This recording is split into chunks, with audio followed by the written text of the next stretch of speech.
Eita, gente, é aquela coisa que vocês sabem que aqui é um estúdio que ainda tá, né? Não tá, como que diz? Aprendendo. Sou constante, como que se fala?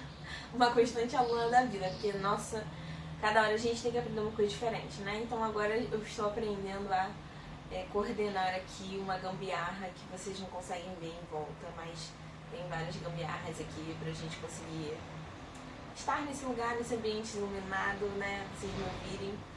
Eu, inclusive, hoje não fechei totalmente a janela, espero que não esteja tanto barulho. Mas é isso, galera. Então, foi até bom porque aí deu aquela pausa, né? Que eu vim falando, então agora também a gente já dá aquela relaxada, porque eu sei que eu falo rápido demais. Então agora a gente respira. Por quê? Tô falando com vocês aqui, me empolgando, falando sobre respiração celular, porque, mano, é um processo incrível. A gente tá falando de como a nossa célula consegue produzir energia. E parece que é uma coisa pequena, galera, mas olha, é essa energia pra gente estar aqui. Então, tá acontecendo agora. Nossa célula tá fazendo esse processo aqui. Que processo que ela tá fazendo?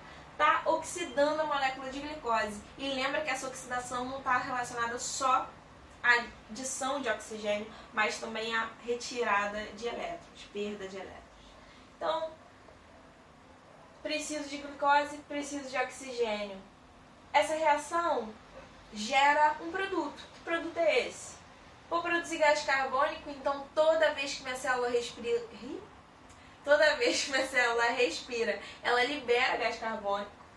Toda vez que minha célula respira, ela libera água e, graças a Deus e as deusas, toda vez que minha célula respira, ela libera ATP, energia, né? Vide, estamos nós aqui. Bom, esse processo todo, ele tá, de novo, a gente tá falando que é um processo celular, mas nós temos uma coisa além, né? Porque tá acontecendo dentro da célula, mas ainda tem um rolê mais interno, é um submundo da célula, que são as organelas. Então, são estruturas menores que a célula. E a gente está falando da organela mitocôndria, que você viu lá no começo do ano. Estou já trazendo aquela memória lá no começo. Olha só esse tempo todo que a gente está estudando, quanto a gente caminhou. Já vai se sentindo vitoriosa ou vitorioso, né, por ter conseguido chegar até aqui, gente. Olha só, começo do ano para hoje a gente nem imaginava. Mas bora lá. Então, no começo do ano a gente estava falando sobre citologia, falando das organelas. E aí a gente falou da mitocôndria. A gente falou, qual é o papel da mitocôndria? Ah, o papel da mitocôndria é produzir energia, respiração celular. Então, estamos aqui hoje estudando isso aqui, que está acontecendo nessa mitocôndria. Mas, não para por aí.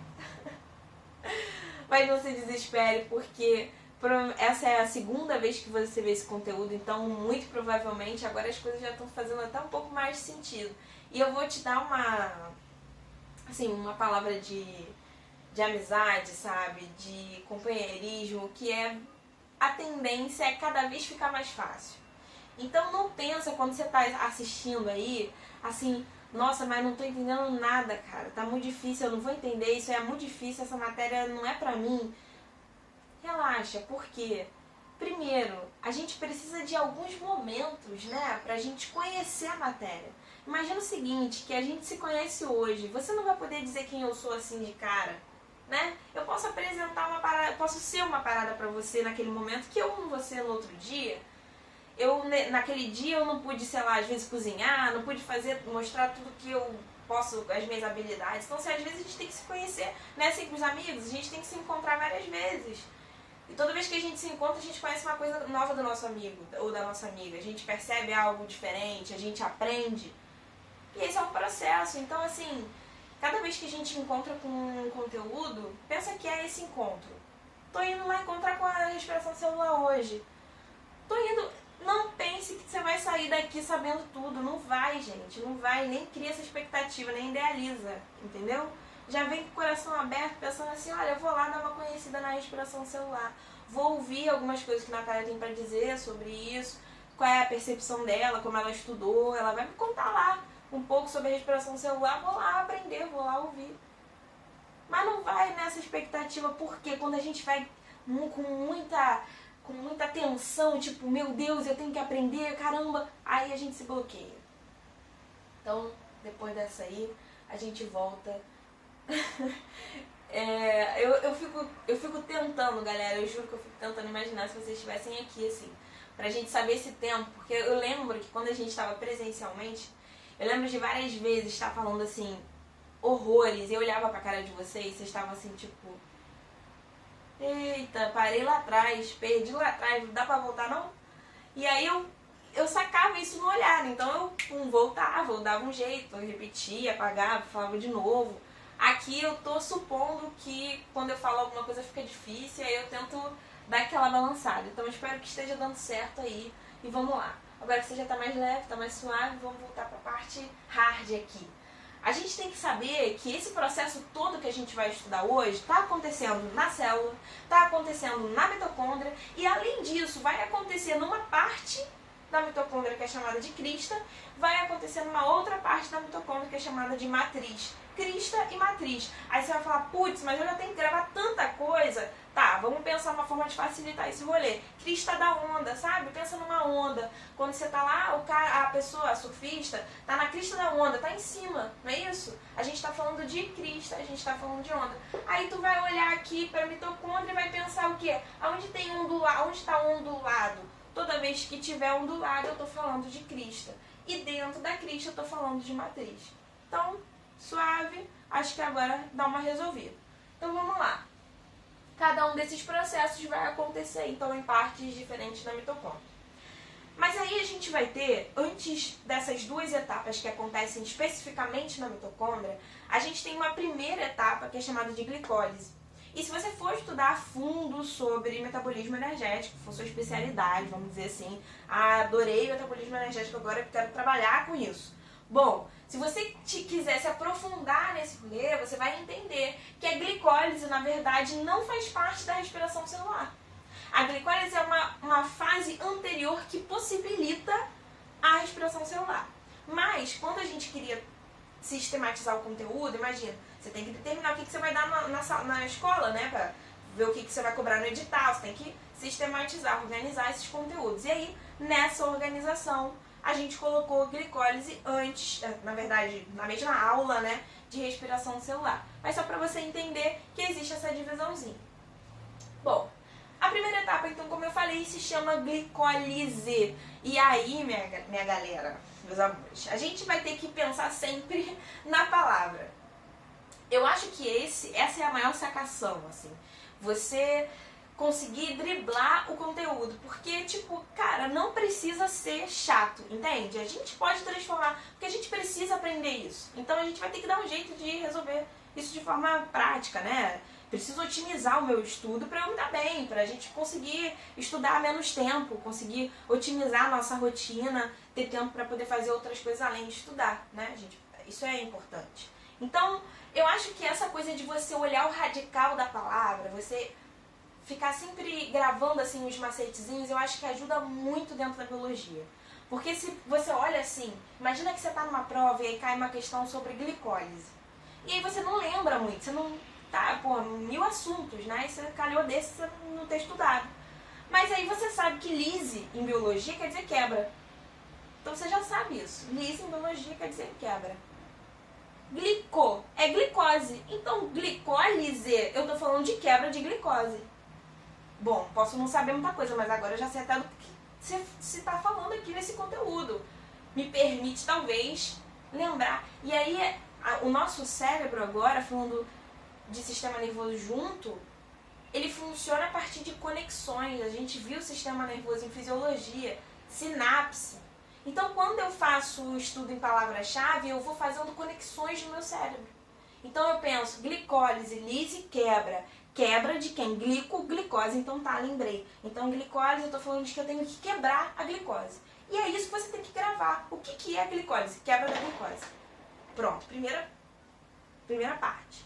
Segundo, tudo que você vai quebrar, você vai gerar alguma coisa, né? Imagina, tem um tijolo, quebrei e virou o quê? Caco de tijolo, né? Mas vários caquinhos de tijolo. Imagina isso. Estamos falando de glicose, quebrei glicose. O que eu vou gerar? Eu vou gerar 2 moléculas de piruvato ou de ácido pirúvico. Então imagina, tem lá uma molécula de glicose. E quem é essa molécula? Ah, é essa aqui, ó. C6H12O6. Beleza. Mas aí eu tô falando pra você que agora tem uma fase que é de quebrar essa glicose. E vai ser o quê? Quebrar ao meio. Então imagina que vem agora uma coisa e corta essa molécula ao meio.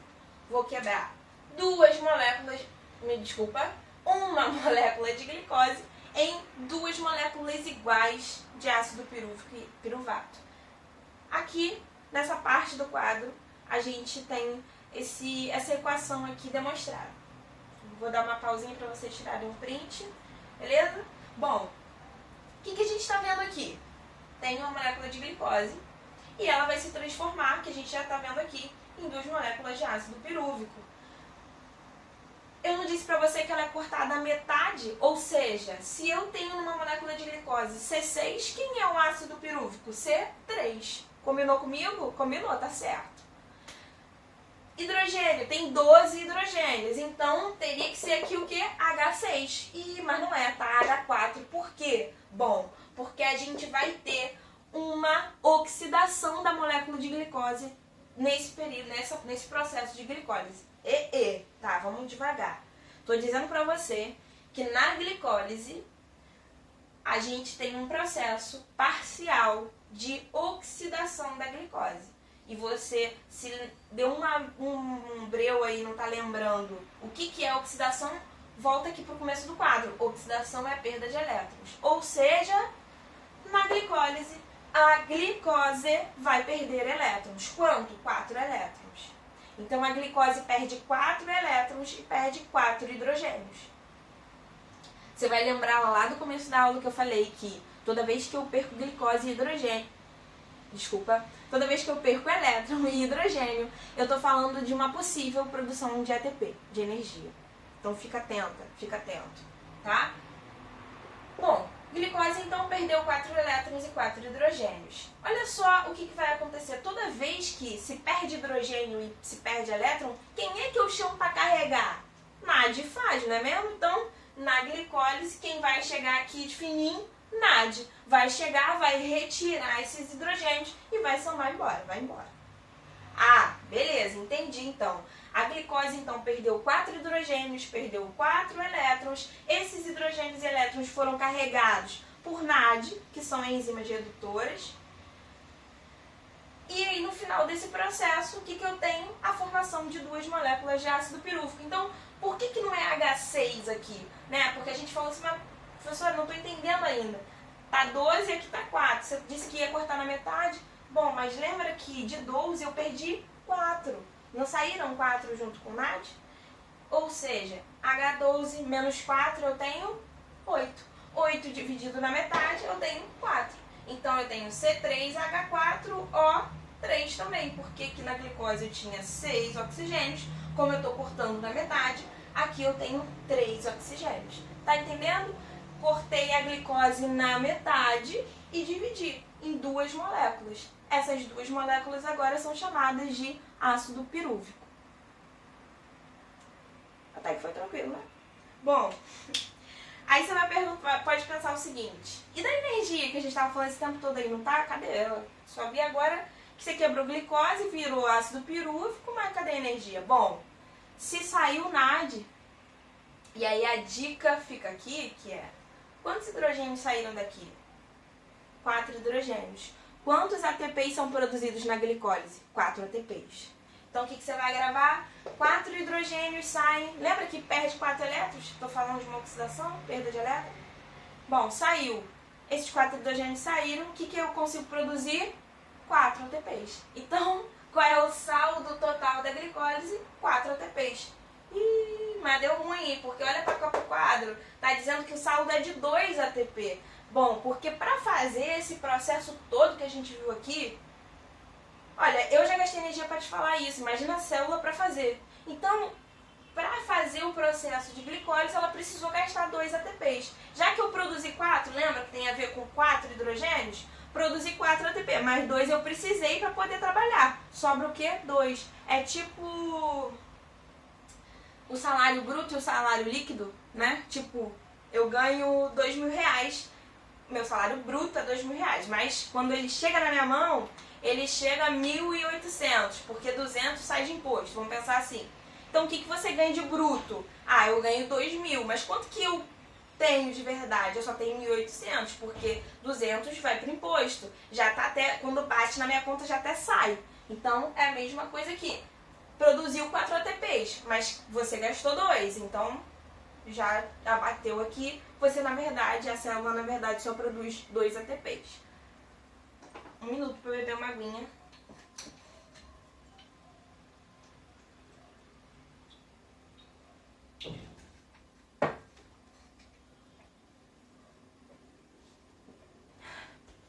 Ai, caramba. Tava precisando mais um pouquinho, gente.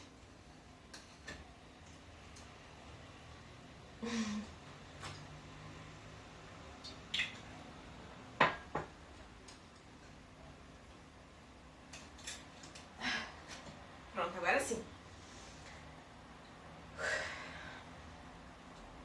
Tá entendendo? Tá tranquilo até aqui? Estamos falando de glicólise, não era isso? Já vi uma molécula de ácido pirúvico, falamos do saldo de ATPs, e aí a gente precisa seguir o nosso caminho, porque isso tudo que eu contei pra vocês está acontecendo aonde? Está acontecendo no citoplasma da célula. Lembra que eu falei que existem alguns autores que não consideram a glicólise como parte da respiração celular? Bom, isso é porque a gente está falando de um processo que não tem oxigênio. A glicólise, ela acontece no citoplasma, ela não acontece na mitocôndria, tá? Ela está acontecendo no citoplasma da célula. Não usa oxigênio, então ela não é considerada como parte da respiração por alguns autores, tá? Isso aí sabe que no campo científico você vai ter várias pessoas falando assuntos divergentes, né? Acho que a ciência, inclusive, é o lugar, o espaço para discordar. Acho que partir do princípio que fazer ciência é discordar de alguém. Mas vamos lá. Então, alguns autores vão considerar que faz parte, outros não. O importante é a gente saber que a glicólise não está acontecendo na mitocôndria. Está acontecendo no citoplasma e não tem presença de oxigênio. Ok. Depois disso tudo, eu tenho lá agora na célula duas moléculas de ácido pirúvico e de piruvato. O que eu vou fazer com elas? Porque eu só produzi 2 ATPs, uma quantidade de energia muito pouca, entendeu? Não vai dar conta, imagina se a célula toda hora fizer produzir 2 ATP por vez. Não vai dar conta, né? A gente gasta muita energia, principalmente o sistema nervoso, que está gastando a energia, quase 20% da nossa energia produzida. Então, eu não posso ficar só nessa etapa, eu preciso dar continuidade, eu preciso quebrar mais essa molécula de ácido pirúvico e tentar tirar mais energia daí. Por quê? Porque o ácido pirúvico, ele tem 3 carbonos, quer dizer que ainda tem energia nessa molécula, então eu consigo extrair mais ATP. Vamos lá! O que eu vou fazer? Esse ácido pirúvico, ele começa então a se encaminhar para a mitocôndria, porque agora ele está produzido ali no citoplasma, agora ele pode entrar na mitocôndria. Mas o que vai acontecer? Antes dele entrar na mitocôndria, ele vai receber uma ajuda. A gente vai ter um processo que a gente vai chamar de oxidação do piruvato. Meu Deus, o que é oxidação? Perda de elétrons. Então, o que vai acontecer aqui com esse piruvato? Ele vai perder elétrons. E além de elétrons, o que está acontecendo? Uma descarboxilação. Anota aí, descarboxilação. O que é isso? É perder gás carbônico. Descarboxilar, tirar o gás carbônico daquela molécula. Bom, então eu tenho lá o piruvato. Deixa eu apagar isso aqui para não confundir.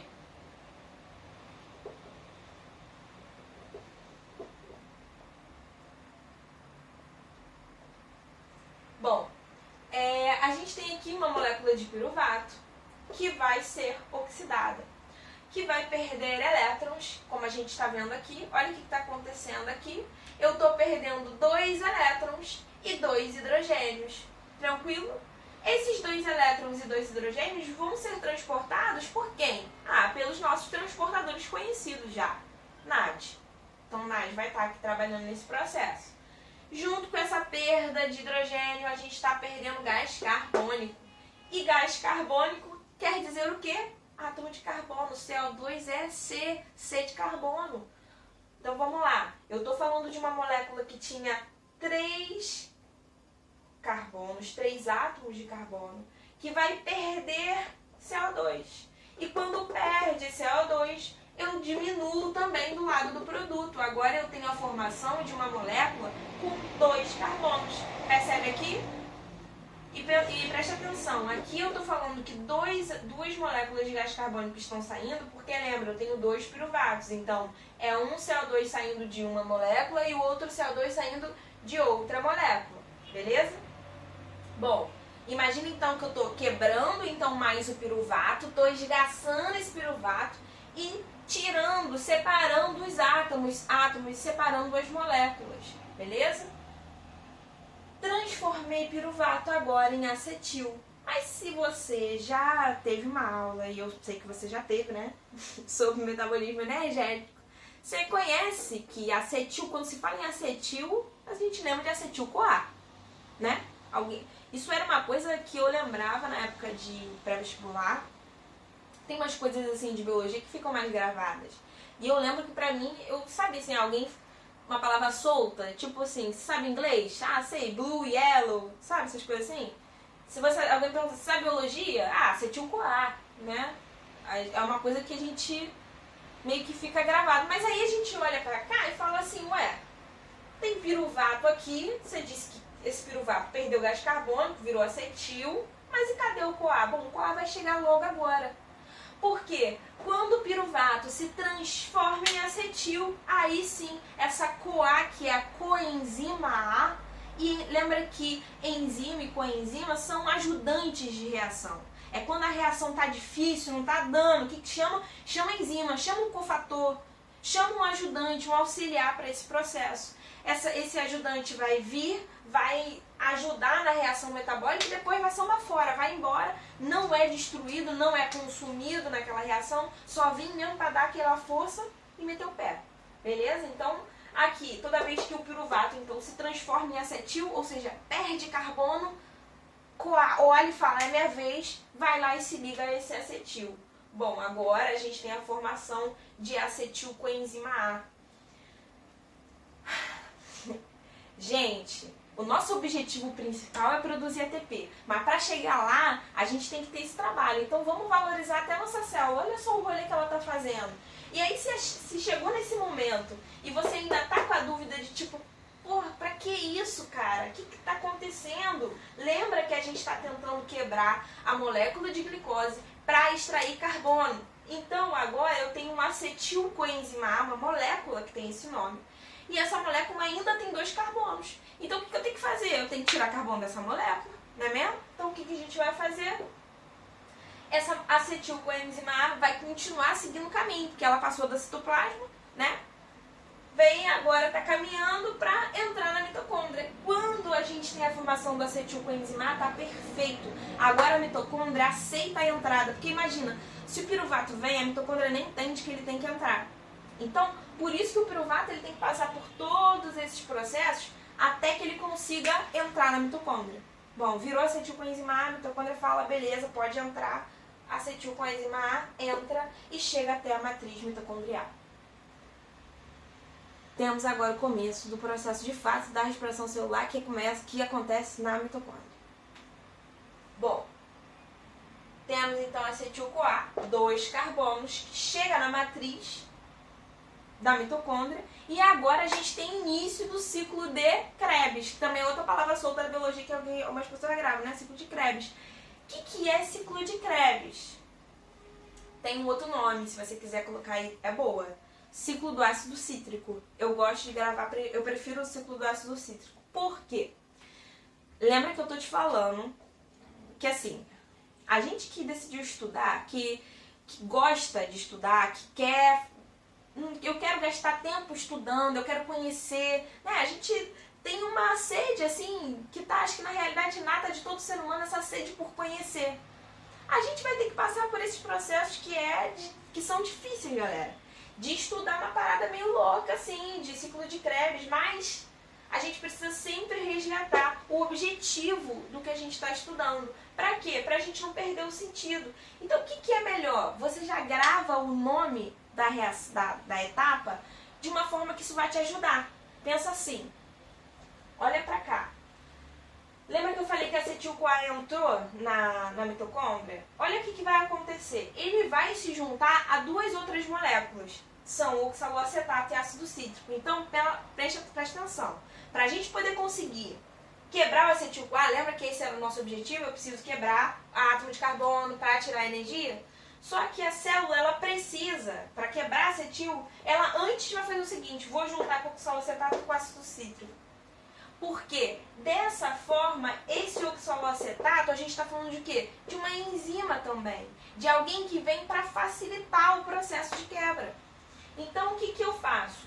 Junto o oxaloacetato, junto o ácido cítrico. Agora, por que eu falei para você que eu gosto de gravar ciclo de Krebs como ciclo do ácido cítrico? Porque aí, toda vez que eu falar do ciclo de Krebs, eu já sei que eu preciso lembrar dessa molécula que apresenta 2 carbonos. O objetivo dessa etapa do ciclo de Krebs é formar o ácido cítrico. Então, nada mais justo do que a gente gravar ciclo do ácido cítrico. Fica mais fácil. Porque aí você vai sempre saber que a acetil-CoA vai se juntar ao oxaloacetato e aí nessa união vai formar uma nova molécula, que é o ácido cítrico. Aí o que vai acontecer? Olha que loucura. Para quebrar, eu estou juntando com outras moléculas agora, que eu tenho esse ácido cítrico, o que eu faço de novo? Aí eu vou tirar hidrogênio, vou tirar elétron, vou tirar gás carbônico. Galera, não vai mudar. Desde lá do começo, a gente está vendo que é perder gás carbônico, perder hidrogênio. Perder gás carbônico, perder hidrogênio. Isso vai acontecer ao longo do processo de respiração celular. Bom, é o que a gente vai ver nessa sequência aqui. Quando eu formo uma molécula de ácido cítrico, o que vai acontecer com ela? Ela vai se descarboxilar, perder o gás carbônico. Ela vai perder hidrogênio. E quem carrega esse hidrogênio? NAD. E aí, perdeu o gás carbônico, fica o quê? Agora não é mais ácido cítrico, porque ácido cítrico não tem 5 carbonos. E aí depois eu vou perder mais um gás carbônico, perder mais NAD, mais FAD. Olha o que está saindo aqui também, GTP. E o que é GTP? Você vai colocar aí no seu caderno, que é a mesma coisa que ATP. GTP é uma molécula ativa, que é capaz de produzir energia. Então, produção de um ATP e outro NADzinho. Para o rolê ficar mais fácil, o que eu coloquei aqui do lado? O saldo, tá? Então, eu tenho um GTP, 2 CO2, 1, 2, beleza? 3 NAD, 1, 2, 3. Um FAD, um FAD. Agora, por que eu coloquei vezes 2 aqui?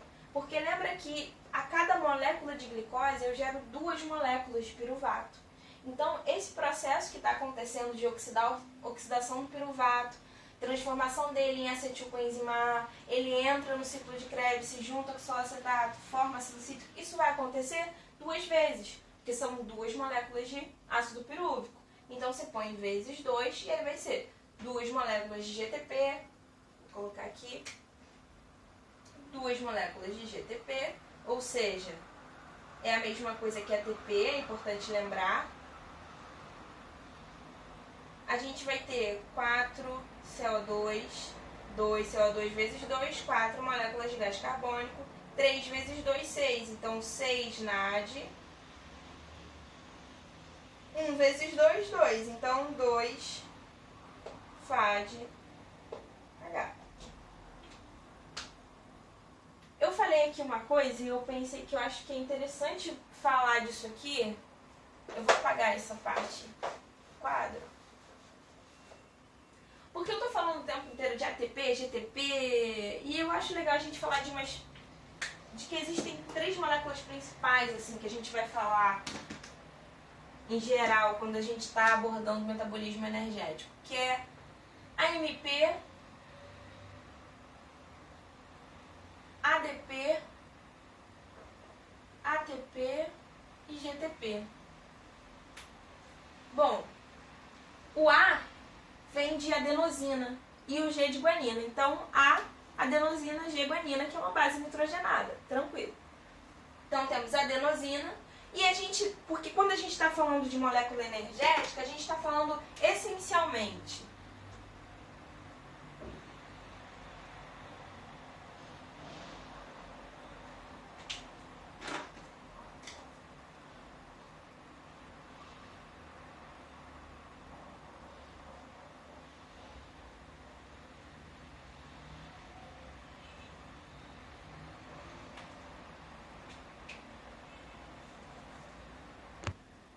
Então a gente está falando, quando falamos de ATP ou de molécula energética, porque eu comecei falando e agora me atendei, que pode ser que isso ainda seja uma questão. Então, a gente está falando necessariamente de o arranjo entre três estruturas. Primeiro a gente precisa ter fosfato, fósforo, tá? Então é por isso que fósforo é tão importante, um nutriente tão importante no solo, né? Porque ele forma ATP, assim como também ele forma a base nitrogenada, nucleotídeo. Mas vamos lá. Então eu tenho aqui um grupo fosfato que vai estar ligado a uma pentose, ou seja, a um carboidrato, e vai estar ligado a uma base nitrogenada. Quando a gente tem três fosfatos, a gente tem adenosina, que é a base nitrogenada, trifosfato, de três fosfatos. Quando essa molécula perde um grupo fosfato, ela fica com 2, ela vai ser adenosina difosfato, então ADP, porque tem 2. Quando ela perde mais um fosfato, ela fica só com 1, então ela vai ser uma adenosina monofosfato, de um só. E GTP, a gente está falando da troca da base nitrogenada, da guanina, da adenina pela guanina. Mas o que vai acontecer?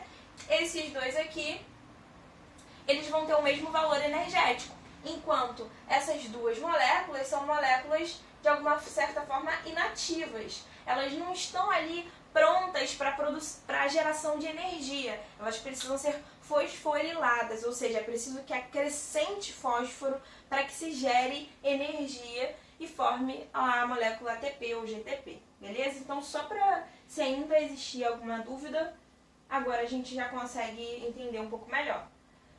Bom, lembra que a gente está saindo, então, de um processo de quebrar o acetil-CoA, o ácido cítrico, descarboxilar. Então, são sucessivas descarboxilações e desidrogenações, perdas de gás carbônico e perda de hidrogênio. E até aqui, a gente, na verdade, já produziu pouca energia, né? Por quê? 2 ATP produzido na glicólise e 1 ATP produzido agora no ciclo de Krebs. Aí não faz sentido. Por quê? Porque agora é a última fase da respiração, é justamente o processo onde a gente vai ter maior produção de energia. A gente está falando agora da cadeia respiratória, ou chamada também de transportadora de elétrons, ou de fosforilação oxidativa. Bom, eu gosto sempre, eu tenho essa coisa com nome, com palavra, então eu gosto de gravar os 3 nomes. Por quê? Porque vai me lembrando coisas diferentes. Então, quando eu penso em cadeia respiratória, eu lembro de respiração, e aí eu lembro que tem que ter consumo de oxigênio. E aí eu já sei que nessa etapa, então, o oxigênio, ele é um átomo, assim, muito importante. Quando eu penso em transportadora de elétrons, cadeia transportadora de elétrons, também gosto. Porque eu sei que eu falei lá no começo da aula que elétron quer dizer energia, né? Está relacionado à energia, produção de ATP. Então isso também já me faz pensar, então, que agora, se a gente tem uma fase que o nome dela é cadeia transportadora de elétrons, quer dizer que ela vai produzir energia pra caramba, né? Eu espero, suponho. E fosforilação oxidativa, que quer dizer, que vai me lembrar de fosfato, de fosforilar. Fosforilação quer dizer adicionar fosfato. Então, quando eu penso em fosforilação, quando eu quero chamar essa etapa de fosforilação oxidativa, também é legal, porque eu lembro que nessa fase eu tenho adição de fosfato. Percebe que a gente já vai construindo uma ideia do que é essa etapa, né? Isso são formas de resgatar conhecimentos que já estão em algum lugar do nosso cérebro, já está ali, só falta fazer uma conexão, uma sinapse para a gente lembrar. Então, essa etapa ela vai acontecer onde? Ela vai acontecer justamente na crista da mitocôndria, lá na crista da onda, limbo da crista. Então, ciclo de ácido cítrico, ciclo de Krebs está acontecendo ali na matriz, agora na cadeia transportadora, a gente vai ver esse processo acontecendo na crista mitocondrial. E aí, imagina que eu pego essa crista e eu amplio essa crista, e agora você está vendo ela aqui, assim, a parte interna dela também, tá? Então você está vendo aqui a parte mais externa e aqui a parte mais interna dessa crista, beleza? A gente, primeiro passo, então, a gente delimita os espaços. Pra cá é fora da crista, pra cá dentro da crista, ok? Uma outra coisa que a gente precisa entender é que entre, assim, na verdade, meio que mergulhado nessa crista ali, a gente vai ter umas estruturinhas como essas em verde aqui. E o que são essas estruturinhas? São proteínas. Proteínas transportadoras. Aí você vai colocar aí, então, que na cadeia transportadora de elétrons, ou respiratória, ou na fosforilação oxidativa, a gente tem o que está lá? Proteína carreadora. Essas proteínas, elas podem ter o nome de citocromo, então a gente pode, assim... isso é uma dica, você esqueceu, não me lembro, porque cada uma tem um nome específico, né? Mas imaginando que a nossa mente, ela pode esquecer esse detalhe, você pode resumir em citocromos, que são proteínas transportadoras. Você vai ter citocromo A, B, C e tal.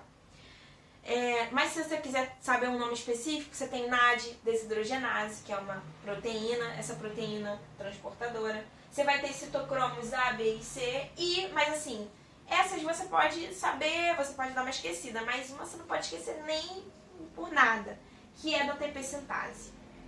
E aí é lógico que você não vai esquecer, porque pensa o seguinte, a gente não quer produzir ATP, não é isso que a gente está querendo desde o começo dessa aula, a gente já está chegando aos 50 minutos e a gente não quer isso, eu quero saber, meu Deus, quando que a gente vai produzir ATP? É agora. Então, o que a gente está fazendo? Síntese de ATP, então sintase de ATP. Pensa nisso, então eu tenho ATP sintase. Uma outra coisa que também ajudaria você a lembrar de ATP sintase é saber que enzima termina com ase, né? Então, quando a gente fala de ATP sintase, ase de enzima, síntese de ATP e é uma enzima. Então, você percebe que o nome ele é construído de acordo com a função da molécula, da estrutura. Então, vamos lá. Então, olha só, citocromos, tenho proteínas transportadoras entremeadas nessa crista, tenho também ATP sintase. O que vai rolar? Você lembra que saiu uma pancada de NAD do ciclo de Krebs? Lembra disso? Ó, saíram 6 NADs e 2 FADs.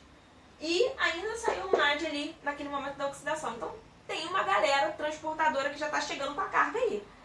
Está chegando aqui, encontrou o quê?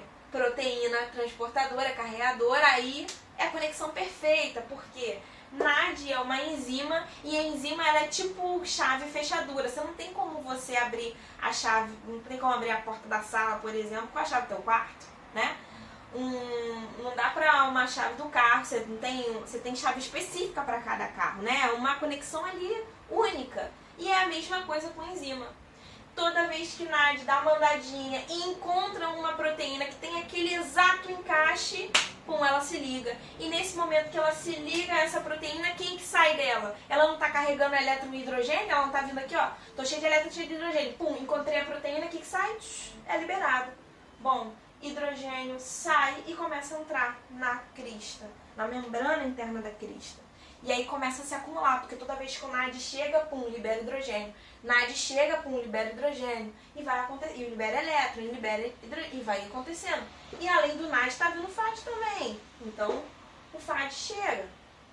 E olha só uma coisa que eu coloquei aqui, proposital. O FAD no segundo citocromo, na segunda proteína. Por quê? O FAD, ele sempre pula uma proteína, e é por isso que ele produz menos ATP.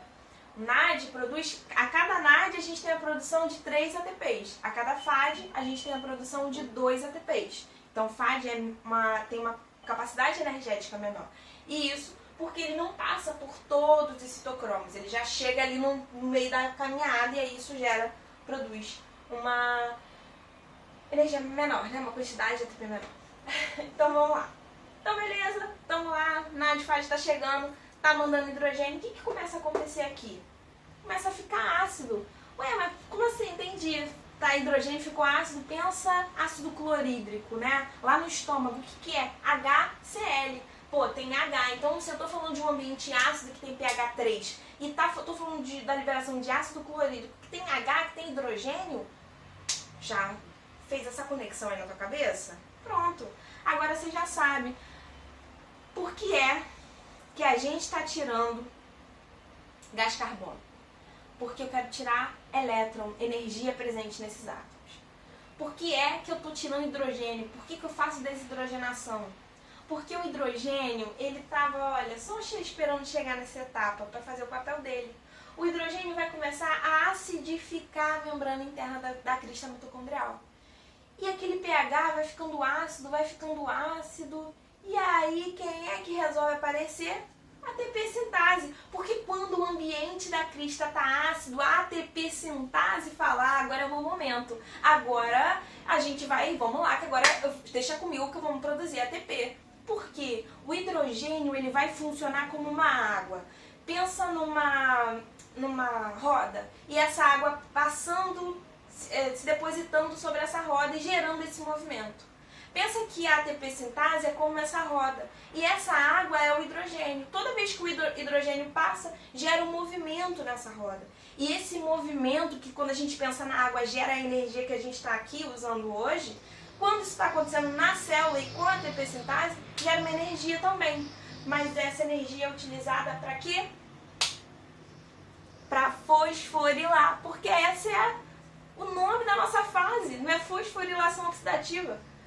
Olha comigo, o hidrogênio está passando pela ATP sintase, está gerando a movimentação dessa enzima e toda vez que essa ATP sintase rola como uma roda e gera essa energia, bum, encontra a ADP, que a gente viu aqui que é adenosina difosfato, e encontra um fosfato. E essas duas estruturas, a ADP e PI, que é esse fosfato, conseguem se unir. Por quê? Porque essa energia vem desse movimento rotatório da ATP sintase. E aí, quando a ADP encontra fosfato, é fosforilado, quem que eu produzo? ATP. Ufa, agora sim a gente conseguiu resolver o nosso problema, porque a gente está a aula inteira tentando produzir ATP. Até aqui a gente produziu 3. Pô, e como que eu vou dar conta da vida? Agora, porque na cadeia transportadora de elétron a gente vai ter um boom de ATP. E aí a gente consegue chegar naquele total de 36, 38, 42, dependendo do autor, você vai ter aí essa variação no número de ATPs produzido a cada processo respiratório. Vou dar uma respirada. Dá uma respirada aí também. E aí a gente parte então pro final da nossa aula, que é: tá tudo lindo, tá tudo maravilhoso, a gente já viu que produziu ATP, e aí a gente pensa, tudo bem, mas e o hidrogênio? Porque lembra que o hidrogênio está saindo pela ATP sintase, gerando aquele movimento produzindo ATP? Mas ele vai para onde? Vai ficar aqui? Não. Toda vez que o hidrogênio passa, sai, começa a se acumular na membrana externa da crista mitocondrial. Quem que ele encontra? Oxigênio. E é por isso que a gente ama tanto oxigênio.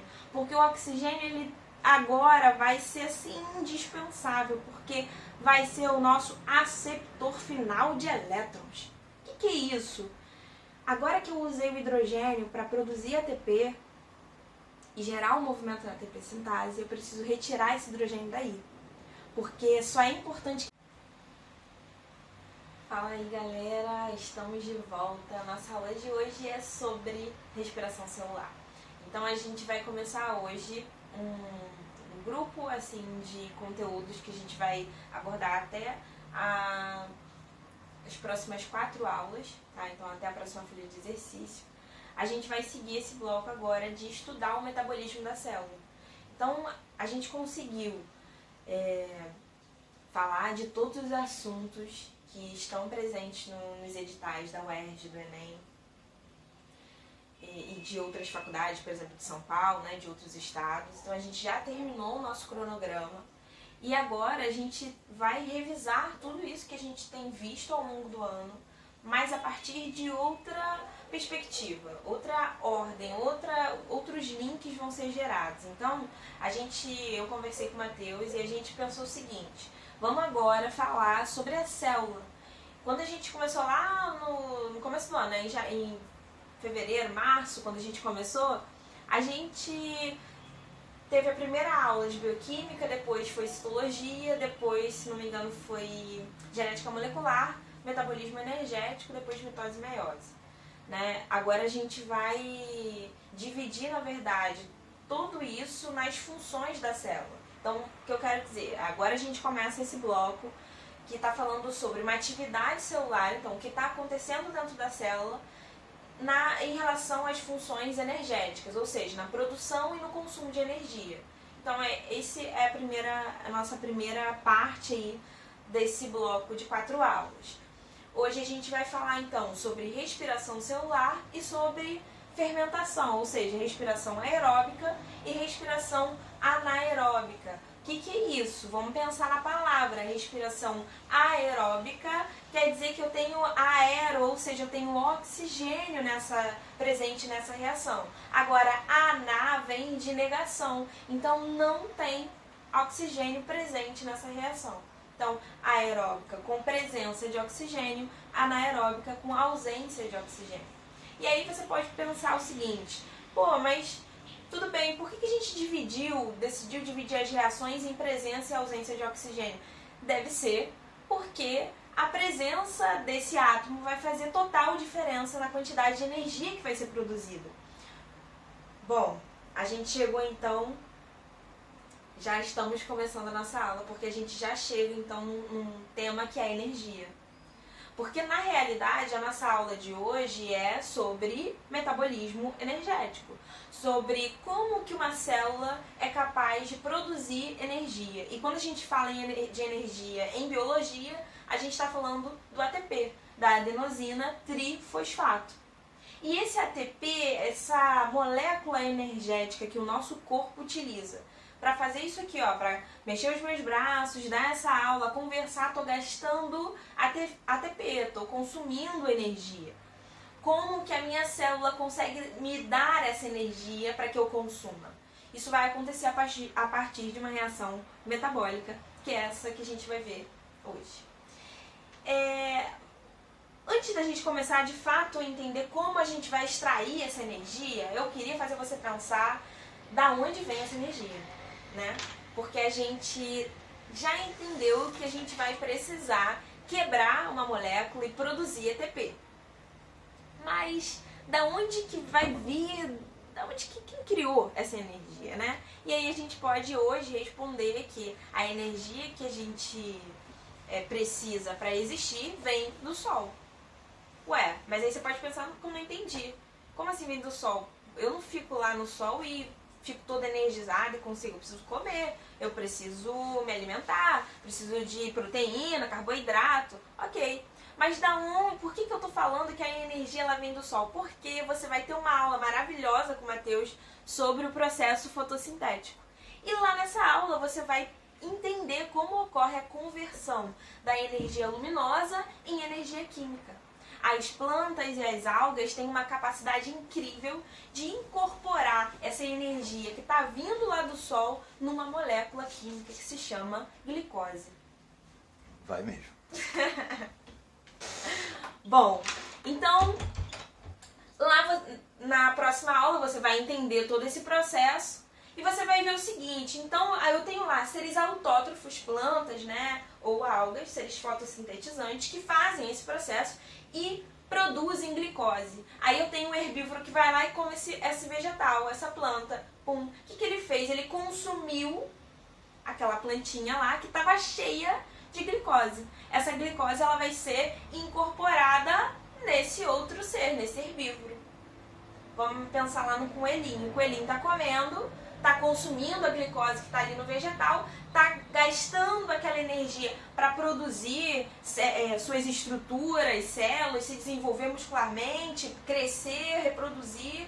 Então ele está utilizando aquela energia para ele viver. E aí vai ter um outro indivíduo, imagina uma cobra que está passando lá pelo caminho e encontra esse coelhinho. O que ele vai fazer? Comer o coelhinho, ou seja, tá percebendo que a energia veio do sol, passou pelo vegetal ou pelas algas, passou aqui pelos produtores, vai pro herbívoro, esse herbívoro utiliza essa energia, cresce, fica suculento pro próximo nível. Vamos lá, veio uma cobra, se alimentou desse coelho e essa energia ela continua fluindo. Imagina se fosse um peixe, ou até se a gente estiver pensando lá na Indonésia, você vai lá, tem um homem, pega, mata, corta a cobra, faz lá uma cobra refogada, um assado de cobra. E aí você está continuando esse fluxo energético. A partir de quê? A gente não está falando de coisas assim, da energia que a gente não consegue ver, porque a gente pode estar até falando sobre isso em algum momento. Mas agora a gente está falando dessa energia como uma energia química. Uma energia que está presente, é uma realidade, está lá dentro de uma molécula. Embora a gente não consiga enxergar, e aí você vai ter que ter um pouco de fé e acreditar em mim, ou se você quiser muito assim, não tenho muita fé, vai na internet e põe lá, molécula de glicose. A gente já tem aparelhos hoje com essa capacidade de mostrar, de tirar uma fotografia da molécula. Aí se a gente duvida, tipo, será que isso tudo é verdade mesmo? Tem lá alguém que tirou uma fotinha da glicose, então ela está ali dentro do nosso sangue. É uma molécula que existe. E essa molécula ela tem energia. Bom, essa primeira parte foi, né? Mas a gente ainda tem mais um rolê, que é o seguinte: a energia está vindo do sol, foi incorporada, está passando a partir de moléculas de glicose, mas essa energia ela precisa ser quebrada, porque, na verdade, vou dizer assim, essa molécula de glicose, para gerar energia, precisa ser quebrada. É como se eu armazenasse toda a energia nessa molécula e depois eu tenho que quebrar ela em pedacinhos pequenininhos para conseguir extrair a energia. E para eu deixar de falar tanto em energia, eu vou começar a substituir ela por carbono. Porque na realidade, quando a gente vai olhar para uma molécula de carbono, a gente vai ver lá, eu vou colocar aqui rapidinho, só para você lembrar, que um átomo de carbono ele faz 4 ligações, não é isso? Quando a gente está lá em química estudando, a gente vê isso aqui, química orgânica, né? O que isso quer dizer? Qual é a relação disso com a nossa matéria? Porque esse átomo, ele é um átomo que consegue alocar a energia luminosa nesses tracinhos, vamos imaginar assim. Imagina que em cada tracinho ele pega um pouco de energia luminosa e garra aqui, e vai agarrando. E aí eu tenho lá um átomo de carbono extremamente energético. E olha só, quantos carbonos tem uma molécula de glicose? 6. Então a gente está falando do quê? Eu estou ali absorvendo CO2, eu estou tirando o CO2 da atmosfera e eu estou incorporando ele à molécula de glicose. E aí a gente tem então uma molécula de glicose cheia de carbono, C6H12, ou seja, tem 12 átomos de hidrogênio, O6, ou seja, 6 átomos de oxigênio. Então quem é a molécula de glicose? A molécula da glicose, ela é uma molécula que tem 6 carbonos, 12 hidrogênios e 6 oxigênios. Tem carbono, hidrogênio e oxigênio. Olha que interessante, são 3 elementos muito importantes e que a gente vai ver aí, principalmente hidrogênio e nitrogênio, a gente vai ver em grande quantidade no nosso corpo. Então, legal a gente saber quem é a glicose, né? Qual é a fórmula que a gente se refere a essa molécula. Bom, chegamos nesse caminho de que a gente já está entendendo aí da onde vem a energia, quem transforma energia em luminosa em química, e essa energia química é glicose, você já entendeu? Pronto, já chegamos nesse lugar.